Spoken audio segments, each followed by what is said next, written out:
4000 Real জরিমানা হয়ে গেছে, সৌদি প্রবাসী জানেও না। সাবধান সৌদি প্রবাসীরা, আপনার সাথেও এমন ঘটনা ঘটতে পারে। ভিডিওটা অবশ্যই শেষ পর্যন্ত দেখবেন, আমি বিস্তারিত বলতেছি।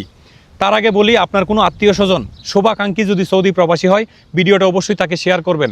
সে হয়তো এইরকম প্রতারণার হাত থেকে, একটা বিপদ থেকে সে বেঁচে যাবে এই ভিডিওটা শেয়ার করলে। দেখেন, এই ভাই কাফেলা হওয়ার জন্য সে মদিনাতে গেছে।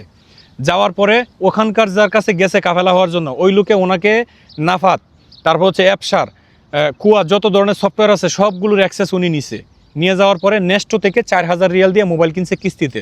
ওনাকে বলছে এগুলা কাফেলা হওয়ার জন্য লাগবে, তুমি দেও। ঠিক আছে, মোবাইল যে কিনছে এই প্রবাসী জানেও না, উনি নতুন সৌদি প্রবাসী। তো ওনার 4000 রিয়াল দিয়ে মোবাইল কেনার পরে কিস্তি দিচ্ছে না।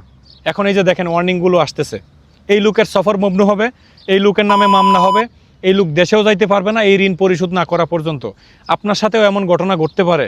আপনার আকামাটা কোথায় দিতেছেন, আপনার আকামাটা কার কাছে দিতেছেন, আপনার ফিঙ্গারপ্রিন্ট কোথায় দিচ্ছেন, আপনার ফেস কোথায় দিচ্ছেন, আপনার নাফাতের অ্যাক্সেস কোথায় দিচ্ছেন, এগুলি যদি ঠিকমতো মনিটরিং করতে না পারেন, এরকম ঘটনা আপনার সাথেও ঘটতে পারে।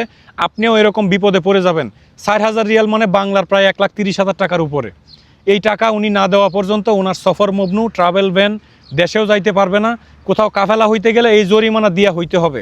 আরও নানান সমস্যা আছে ভাই। আপনার আকামার যেন অপব্যবহার না হয়, এটা অবশ্যই আপনাকে খেয়াল করতে হবে। এই বিপদে আপনিও পড়তে পারেন। অবশ্যই ভিডিওটা শেয়ার করবেন।